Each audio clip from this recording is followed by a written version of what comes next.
Hey everybody, Chris Raygun here, coming at you with another Sacred Symbols Let's Play, and this time we're going to be taking a look at Doom Eternal. That's right, everybody. The day is finally upon us. I am so happy that this game exists in the state that it exists in. I know that this game was delayed, I think, once or twice, and you can really feel the delay.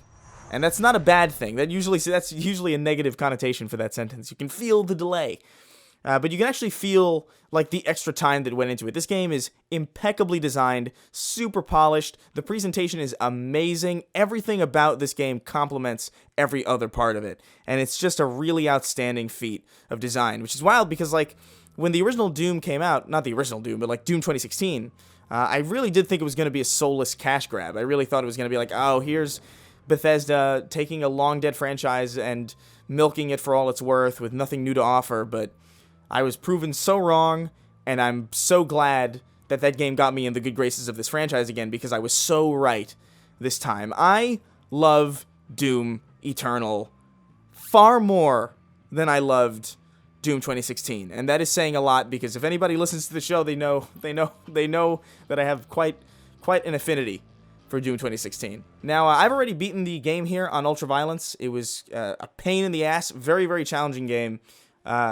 There's one AI that I'm not too big of a fan of, but I've gotten a better hang on it as I've spent more time with the game. But I think what we're gonna do is just so I can showcase what this game is off to you for those of you who for some reason aren't sure by now. We're gonna jump into one of my favorite levels, Super Gore Nest. This is, I think, if anybody played the original Doom 2016, this is this game's equivalent of the Foundry. And if you played Doom 2016, you know the Foundry is just one of those infinitely replayable levels, super good combat loop, really good map exploration. This is a very similar kind of three-key approach to level design that I really, really enjoyed. There's a lot of other levels in this game that are like really, really solid and really, really long. I was actually surprised at how long these levels lasted. Like, I think the longest I spent on on a level was like about an hour and like a couple minutes, which is pretty long for a single level. So we're just gonna jump into Super Gore Nest, and hopefully it loads. Yep. All right, here we are. So this is the level that they showed off, I believe, at QuakeCon or one of their reveal events a year back. This is when they revealed the grappling hook on the Super Shotgun for the first time. And I have a video of me on my Snark Tank channel flipping out about it. Oh! Grappling! Oh! Oh! Oh my god! I am so grateful that id hired Hugo Martin, because he's just, if you watch any interviews with id Software developers, it's so clear that Hugo Martin just loves what he's making, and that really played a part in how excited I was for this game. And I'm really happy to say that my excitement was not unfounded. It's just great. So we're gonna jump into some combat here. Alright. I already fucked up. I'm so bad at this when I'm being recorded for some reason. Now, for those of you who are maybe a little bit unfamiliar with Doom, and specifically the reboot, this is really all about high-octane first-person shooter combat. And there really is just a really fantastic mix of challenge and power fantasy, which is something that I think the original 2016 version of the game didn't do too well. As much as I love that game is definitely more of a power fantasy than it is a challenge. A lot of the fights really did kind of end up being, you know, oh, just shoot this thing until it dies. And, you know, any shooter I think has that problem, but this game is in particular really focused on resource management. So, as you can see from, like, the shotgun ammo in the bottom right, I only have 10 rounds, or 10 shots with this shotgun before I'm completely depleted. And with the other shotgun, I also just have 10. Like, you don't have a lot of ammo in this game, and it kind of encourages you to think a little bit more smartly about the other tools that you can use. For instance, the chainsaw, which you can use on smaller grunt enemies like this, will spawn ammunition for you. So now my shotgun's up to 24, my other shotgun's up to 24, now I can go around and pummel people to death with gleeful abandon. And the flamethrower lights people on fire and allows you to get armor. Whenever you do damage to a lower level enemy, or really any level enemy, you can perform a glory kill, which I'm trying to do right now and failing. I'm really bad at explaining games as I'm playing them. And what you do is you damage I'm trying to find a grunt. There you go. You go in for a melee kill, and that gives you health. So you got the chainsaw for ammo, you got the fire for armor, and you've got glory kills for health. And it really comes together in this really great combat dance where you're just constantly thinking about resource management, but your main action with resource management is your weapons. And it's just really, I don't know, man. Like, it feels like this game looks like your average shooter, but it really does have so much more going on under the hood design-wise. And I really do think it's, I heard this somewhere, so I can't take credit for this quote, but somebody described it as blood and guts with brains. And I really agree with it. So, just so I can show you what I mean here, I'm going to stop talking and let you guys kind of bask in the glory of Doom Eternal for a little bit and show you what I mean.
Trying to find this one shield guy.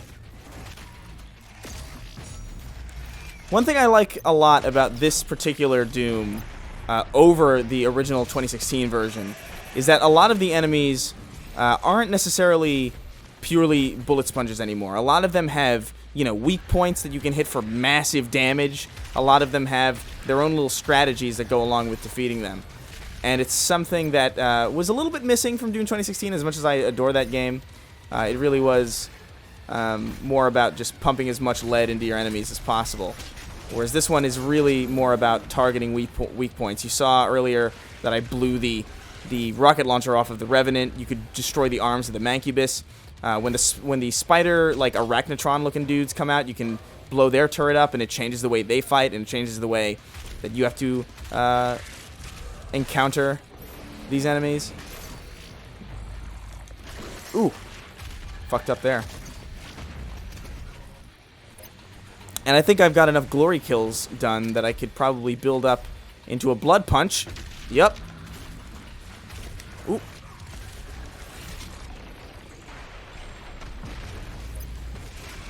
There we go. Alright. Oh god, it's so good. Oh, I fell off.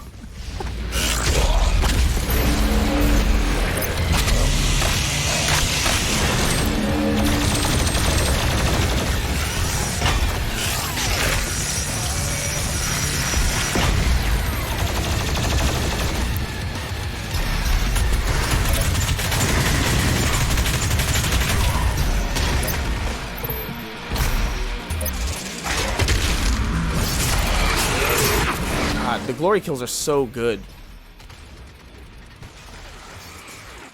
There's something about grappling hooks to me that are so perfect for video games, and I'm not exactly sure why. By the way, the soundtrack once again is just insane. Like, Mick Gordon is probably one of the best soundtrack composers like around. And I really genuinely mean that. This game has such an amazing soundscape. And I just can't get over it. Doom 2016 also had the same fucking thing. What the hell? What are you doing? I didn't even know you could get up there. What the hell? That's weird. Oh, by the way, there's a lot more to this game than just what you're seeing. There's a lot of there's secondary fire modes and weapon upgrades and weapon masteries that you can unlock. There are different suit abilities that you can unlock that kind of permanently buff your character. There are runes that are tailored to specific playstyles. Right now, I believe I have gain speed boost after performing a glory kill. So after I perform a glory kill, I move insanely fast, and I have that coupled with launch into a glory kill from further away. So basically, I can get myself a speed boost from any distance, and I combine that with the slow motion in the air to help me target enemy weak points. And this is my preferred build, but there's a lot of different builds that you can have. You could do faster glory kills. You could do increased control in the air. You can do enemies killed by equipment while under influence of equipment will decrease recharge time.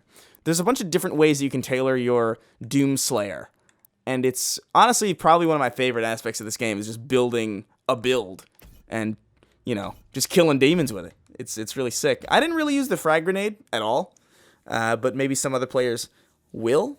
And that's kind of the beauty of Doom, is it allows you to just be a friggin' badass and doesn't tell you how.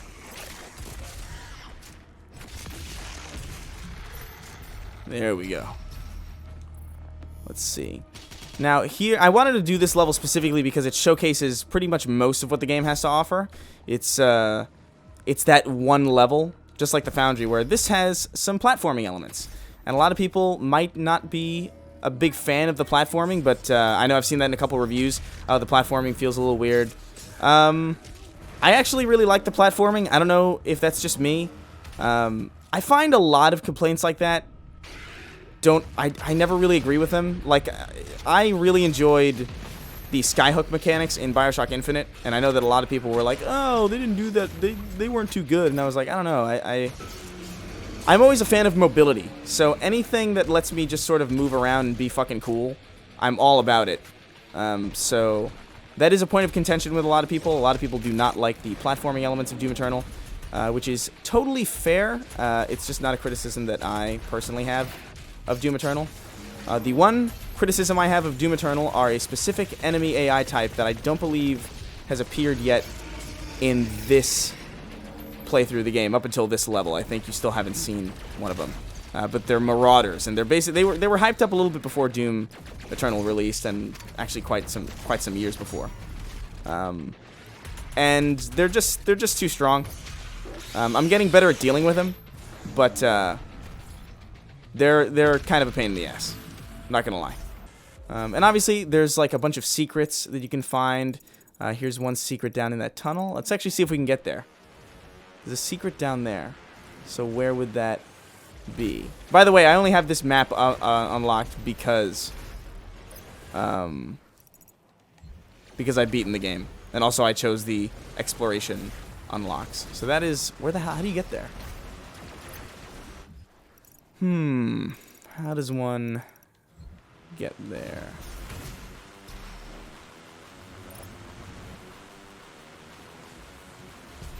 Oh, there you go. We got ourselves a little secret. Infinite ammo. So we got a cheat code that we can then go into this level again later and apply a cheat code that allows us to play the game a little bit more like Doom 2016, where it's a little bit more about just feeling like a badass and doing damage. A lot of people might find the gameplay loop of Doom Eternal a little bit weird because it does demand a lot more of you than Doom 2016 did. It does demand a lot more focus. It demands a lot more resource management, which is not necessarily something that was too heavily focused on in Doom 2016. But I personally think that this is a really fucking fantastic gameplay loop. I'm a big fan of what they've done here. And I think it's just smart, man. It really is just a smartly designed game. There is a lot more story in Doom Eternal than I initially wanted. There is a hub world that you can go to, which is not the best hub world ever, but it's not particularly intrusive. I find the hub world kind of charming. But I think hub worlds in general just don't work very well in games. It works definitely best here compared to Wolfenstein, which are just kind of full of these really annoying characters that just did not really feel like you really wanted to see them ever again. Ultimately, I genuinely do think that Doom Eternal is a far better game than Doom 2016, but I also do believe firmly that it is fulfilling a far different fantasy.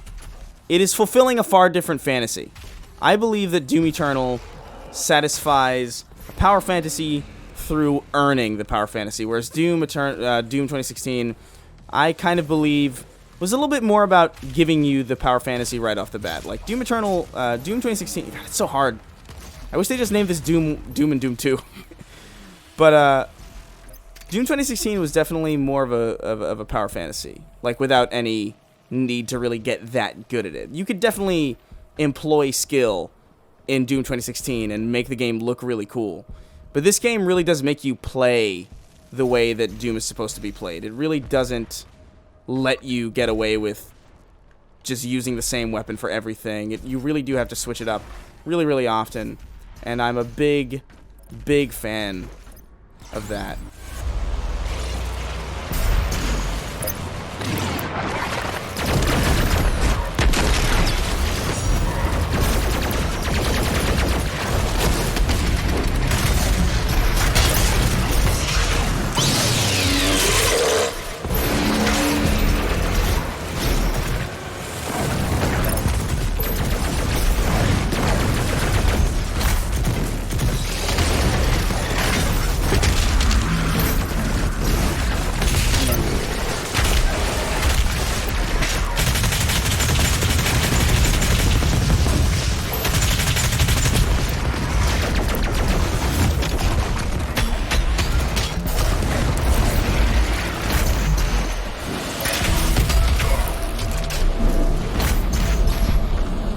I don't know, guys. I feel like Doom Eternal is definitely one of those games that sort of speaks for itself. If you're liking what you're seeing here, if you're liking the gothic imagery, if you're liking the metal vibes, if you're liking the high-octane first-person shooter action, like just overflowing with testosterone, then I think it's pretty safe to say that you guys are probably going to like this. I think if you really liked 2016, I think you're going to appreciate what they've done here.